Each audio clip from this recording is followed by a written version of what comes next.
আসসালামু আলাইকুম প্রাণপ্রিয় শিক্ষার্থীরা, চেঞ্জিং সেন্টেন্সে যাদের ভয় রয়েছে তারা জাস্ট একটা কাজ করো, সেটা হলো তোমরা বিগত বছরের যত প্রশ্ন আছে সেগুলো একবার ব্যাখ্যা সহকারে তোমরা নিজে নিজে সলভ করার চেষ্টা করো। প্রাণপ্রিয় শিক্ষার্থীরা, আমি তোমাদেরকে এর আগে বলেছি, প্রত্যেকটা ক্লাসই বলি যে বিগত বছরের যে প্রশ্নগুলো সলভ করবো, বিশেষ করে 2019 সালের সকল বোর্ড একবার বুঝে বুঝে তুমি সলভ করবা।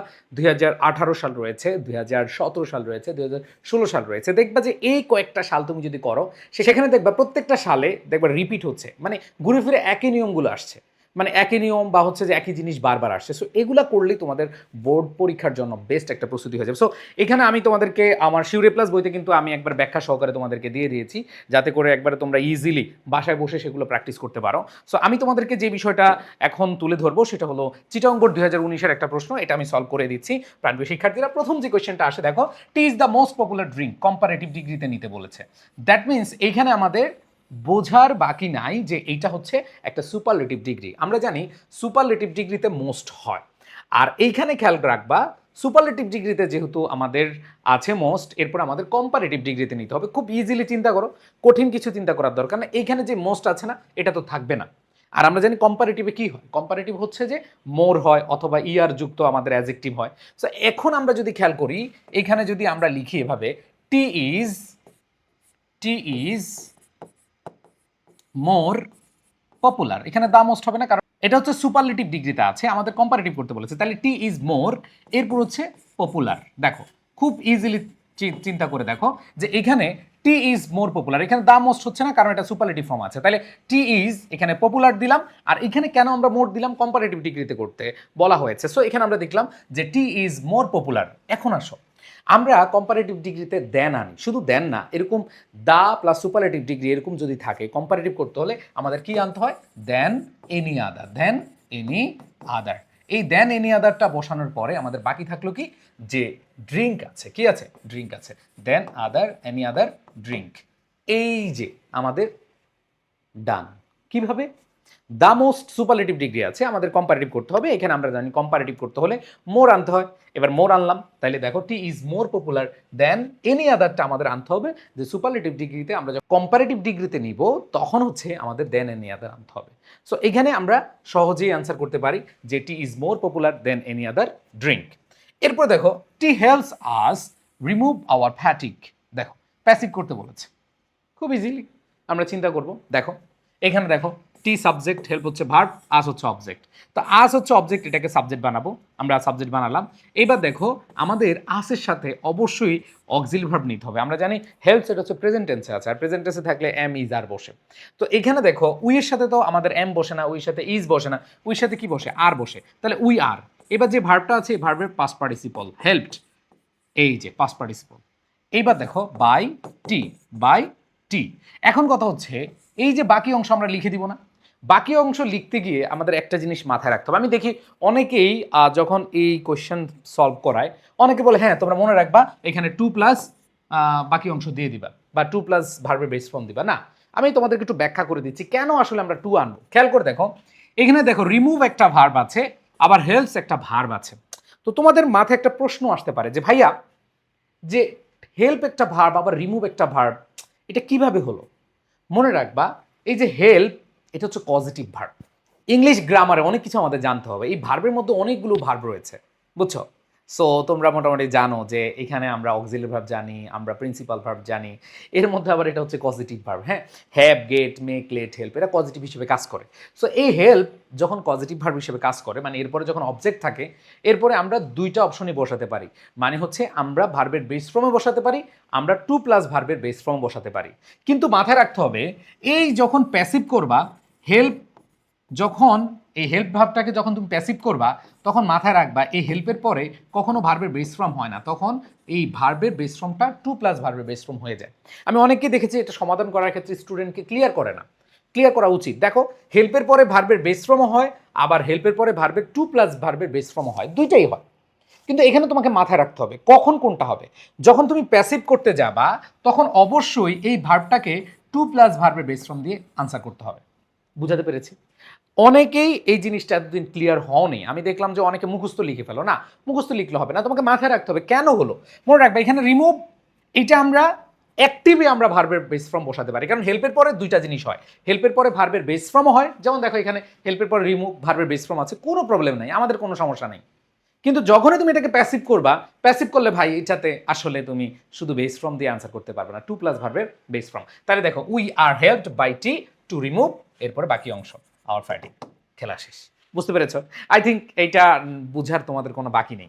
এবার আসো আমরা যদি খেয়াল করি পরেরটা কি বলা আছে, দেখো একটু খেয়াল করে দেখো, এখানে নেগেটিভ করতে বলেছে। সো নেগেটিভ করতে বলছে, আবার এভরি ওয়ান আছে। সো আমি তোমাদেরকে এর আগে বলেছি every one, everybody, every mother, every father, এগুলো থাকলে তোমাদেরকে মাথায় নিয়ে আসতে বলছিলাম যে দেয়ার ইজ নো আনতে হবে। তো আসো আমরা যদি এখানে ইউজ করে থাকি, অলমোস্ট যা আছে তাই থাকবে, এটার কোনো চেঞ্জ নাই। এবার এভরি ওয়ান যেহেতু আছে, তাহলে আমরা কি বলতে পারি, there is no one, there is no, এবার ওয়ান আছে তার মানে দেয়ার ইজ নো ওয়ান। এরপরে দেখো আমরা জানি there is no one, there is nobody, এগুলো থাকলে আমাদের রুলসের কি আনতে হয়, হু, ডু নট অথবা ডাজেন্ট। সো এখানে আমরা দেখতে পাচ্ছি এখানে এস বাই এস আছে, তার মানে হু ডাজ নট হবে, তার মানে দেখো হু ডাজ নট, এখানে ডাজ নট দিলাম। আর এখানে এস যেহেতু আছে আমরা ডাজ ইউজ করে ফেলেছি, এখানে আর এস যুক্ত করব না, যা আছে আমরা বেস ফর্মটা বসাবো। তাহলে এনজয়, এরপরে অ্যান্সার টি, খেলা শেষ। বুঝতে পেরেছে সবাই? সো এখানে এভরি ওয়ান আছে, এই জন্য দেয়ার ইজ নো ওয়ান। এরপরে হু ডাজ নট আমাদের রুলস অনুযায়ী, সূত্র অনুযায়ী। এরপরে এনজয় ভার্বের বেস ফর্ম হবে, কারণ ডাজ অলরেডি নিয়ে ফেলেছ, এস বাই এস হবে না। সো আমরা বাকি অংশ বসিয়ে দিলাম, ডান। এবার আসো পরেরটা, Bangladesh is one of the tea producing countries compound. এখানে দেখো আমরা যে জিনিসটা পাচ্ছি এইটা হলো আমাদের সিম্পল সেন্টেন্স। আর সিম্পল সেন্টেন্সকে যখন তুমি কম্পাউন্ড বানাবা, কম্পাউন্ড মানে হচ্ছে এন্ড থাকবে, বার্ড থাকবে, অর ইয়ের থাকবে, এবং সেখানে দুইটা ভার্ব থাকবে। কয়টা ভার্ব থাকবে? দুইটা ভার্ব। সো এখানে খেয়াল করে দেখো আমাদের একটা ভার্ব আছে। কয়টা ভার্ব আছে? একটা ভার্ব আছে। আমাদের লাগবে কয়টা? দুইটা। সো আমরা এইখানে যে জিনিসটা খেয়াল করব সেটা হচ্ছে, দেখো এইখানে আমরা সাবজেক্ট লিখলাম বাংলাদেশ, দেখো বাংলাদেশ আমরা সাবজেক্ট লিখলাম। এবার দেখো আমরা যেহেতু দেখতেছি প্রডিউসিং, মানে এটা হচ্ছে আমাদের এমন একটা ভার্বকে নির্দেশ করতেছে যেটা আমরা জানি ফাইনাইট ভার্ব। যেমন হচ্ছে বাংলাদেশ প্রডিউসেস, এখানে আমরা ভার্বটা নিয়ে আসবো প্রডিউসেস, এই প্রডিউসিং জায়গা থেকে আমরা কি আনবো? প্রডিউসেস। বাংলাদেশ প্রডিউসেস, কি প্রডিউস করে? বাংলাদেশ টি প্রডিউস করে, তাইলে হচ্ছে বাংলাদেশ প্রডিউসেস টি। এরপর দেখো আমাদের এন্ড বার্ট অরিয়েট আনতে হবে। সো আমরা যেহেতু এটা সমপর্যায়ের, সো এটা নেগেটিভ না, আমরা এখানে কি বলবো? এন্ড। এবার বাংলাদেশের সাবজেক্ট কি? ইট, ইট ইজ। এরপরে বাকি অংশ দেখো ওয়ান অফ দেমও লিখতে পারো, অথবা তুমি এই ওয়ান অফ দেম না লিখে লিখতে পারো one of the tea producing country, one of the tea producing countries, এখানে যা আছে লিখে ফেলতে পারো। সো এইখানে খেয়াল করে দেখো আমরা কি পেলাম, সেটা হলো যে আমাদের দুইটা ভার্ব আনতে হবে। এখন ভার্ব কই থেকে আনবো? এই সেন্টেন্স থেকে আমাদের ভার্বটা নিয়ে নিতে পারি আমরা। এখানে দেখো টি প্রডিউসিং আছে, আমরা বলতে Bangladesh produces tea and it is one of them, and it is one of them, অথবা and it is one of the tea producing countries লিখতে পারো, শেষ। এরপর দেখো লাস্ট আমাদের কি হচ্ছে, Bangladesh exports tea and earns a lot of foreign exchange. দেখো এইখানে আমরা একটু করেছি সিম্পল থেকে কম্পাউন্ড, সিম্পল থেকে কম্পাউন্ড করেছি, আর এখন বলেছে তুমি হচ্ছে কম্পাউন্ড থেকে, দেখো এন্ড আছে, কম্পাউন্ড থেকে তুমি কি করবা? সিম্পল করবা। সো সিম্পল করা মানে হচ্ছে খুব ইজি জিনিস, মানে কমানো, ছোট করতে হবে। আসো এখানে দুইটা ভার্ব আছে, একটা হচ্ছে এক্সপোর্টস আর একটা হচ্ছে আর্নস। সো তুমি দুইটা ভার্বকে একটা ভার্ব নিয়ে আসবা, মানে একটা ভার্বকে আইএনজি করে ফেলবা, আর একটা মেইন ভার্ব থাকবে। সো এখানে দেখো আমরা এই এক্সপোর্টটা আছে, এই এক্সপোর্টটাকে আমরা এক্সপোর্টিং বানিয়ে ফেলবো, কারণ আমরা জানি যে সিম্পল সেন্টেন্সে আইএনজি হয় ভার্বের সাথে। তাহলে এক্সপোর্টিং টি, এখানে কি আর এন্ড থাকবে? এখানে এন্ড থাকবে না, তাহলে এক্সপোর্টিং টি, এরপরে তুমি বাকি অংশ লিখে দিবা, Bangladesh earns a lot of foreign currencies. আর এইখানে আমরা যেই কাজটা করব, এই এক্সপোর্টিং এর আগে আমরা একটা বাই যুক্ত করব, মানে দ্বারা দিয়ে কর্তৃক থাকলে আমাদের কি হয়? বাই হয়। আবার ছাড়া এরকম বুঝালে, ছাড়া বা ব্যতীত বুঝালে কি হয়? উইদাউট হয়। এর আগে আমরা একটা বোর্ডের কোশ্চেন যখন করেছি সেখানে আমরা দেখেছি যে যদি আমরা দেখি কোনো কিছু ছাড়া বা ব্যতীত বুঝায় সেক্ষেত্রে আমরা উইদাউট ইউজ করি, আর একত্রে বা কোনো কিছু সহ বা কোনো কিছু দ্বারা দিয়ে কর্তৃক বুঝালে বাই ইউজ করতে পারি। তাহলে by exporting tea Bangladesh earns a lot of foreign exchange. So এখানে এইভাবে আমরা ইউজ করতে পারি।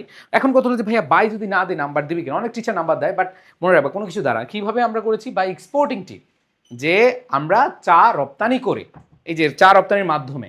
তো এইখানে আমাদের কি করতে হবে? বাই ইউজ করলে সবচেয়ে সুন্দর হয়। মনে রাখবা ট্রান্সফরমেশন অফ সেন্টেন্স মানে হলো তুমি তোমার টেন্সের ফরমেশনটা করবা, অন্যভাবে করবা কিন্তু অর্থটা সেম থাকতে হবে। ওকে, আচ্ছা। সো আশা করি তোমরা বুঝতে পেরেছো এবং অনেক বেশি প্র্যাকটিস করতে হবে। যে যত বেশি প্র্যাকটিস করবে ট্রান্সফরমেশন অফ সেন্টেন্স তোমার জন্য তত ইজি হয়ে যাবে।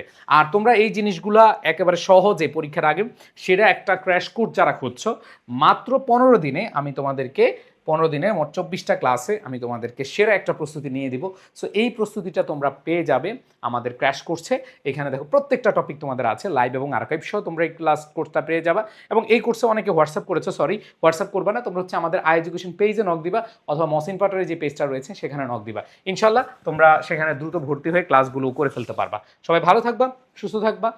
আর কি ক্লাস লাগবে? চেঞ্জিং সেন্টেন্সের আর ক্লাস লাগবে? যদি লাগে অবশ্যই কমেন্টে জানাও। আল্লাহ হাফেজ, আসসালামু আলাইকুম।